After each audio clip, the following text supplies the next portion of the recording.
L'arrivée du Digital Markets Act apporte d'importants changements pour les utilisateurs d'iPhone. Grâce à cette nouvelle législation, Apple prend 10 mesures majeures modifiant l'écosystème des applications sur iOS. Pour la première fois, les utilisateurs iOS pourront installer des magasins d'applications alternatifs à l'App Store comme sur Android.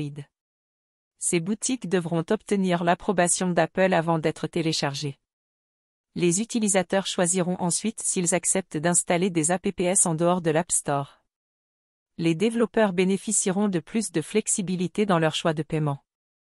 Ils pourront conserver l'intégralité des revenus en utilisant un système tiers ou payer 3% de commission s'ils utilisent le système d'Apple. Cela permettra aux développeurs de réduire leurs coûts, au bénéfice des utilisateurs.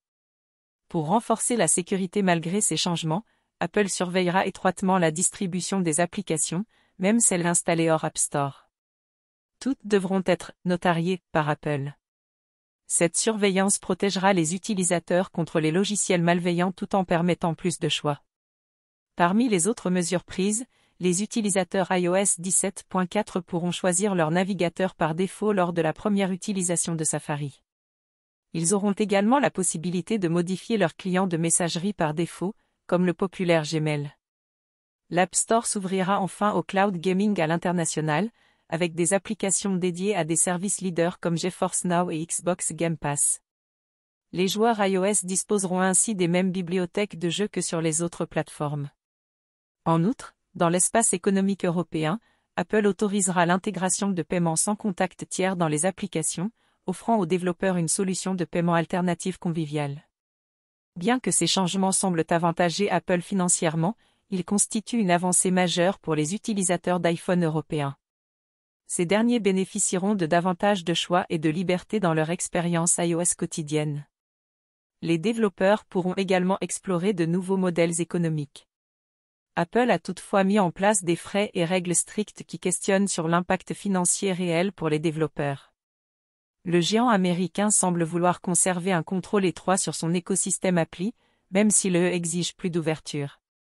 Reste à voir si de futures négociations permettront d'offrir encore plus de liberté aux utilisateurs européens. L'ouverture de iOS aux stores alternatifs bouleverse le paysage des applications mobiles qui étaient jusqu'ici dominées par l'App Store. Pour la première fois, les développeurs disposeront de nouveaux leviers pour promouvoir et monétiser leurs créations.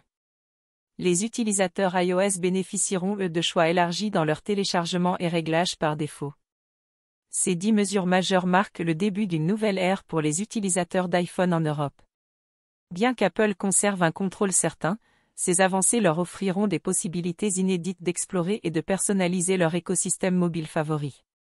Les prochaines versions d'iOS permettront de constater concrètement l'impact de ces changements sur leur expérience quotidienne avec leur appareil Apple. Le Digital Markets Act ouvre la voie à davantage d'ouverture et de concurrence dans l'industrie mobile. Malgré des inquiétudes sur l'équilibre des règles édictées, cette législation apparaît comme une chance de faire évoluer les modèles économiques en place pour le plus grand bénéfice des utilisateurs européens d'iPhone et d'autres appareils mobiles.